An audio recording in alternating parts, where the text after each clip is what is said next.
List je dôležitá časť rastliny, lebo v ňom prebieha fotosyntéza, odparovanie vody a výmena plynov medzi rastlinou a prostredím. Podľa čepele rozlišujeme medzi jednoduchými listami a zloženými. Jednoduché sa ďalej delia na celistvé, ktoré majú súvislú čepel s ľahkým okrajom, prípadne malými výčnelkami a zárezmi. Ďalej sa delia na delené, tie majú listovú čepel delenú hlbokými alebo plytkými úkrojkami. Zložené listy sa skladajú z menších, ktoré spolu priamo nesúvisia. Podľa obrysu sa delia na dlaňovito zložené, perovito zložené, ktorých lístky tvoria jarmá.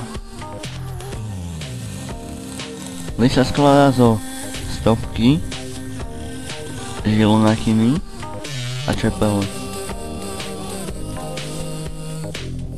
Mnohí ľudia si milia stonku so stopkou, tak ja vám to teraz vysvetlím. Toto je stonka a toto stopka. Postavenie listov na stonke rozdeľujeme na praslenovité, protistojné, striedavé a prízemnú ružicu. To je praslenovité postavenie.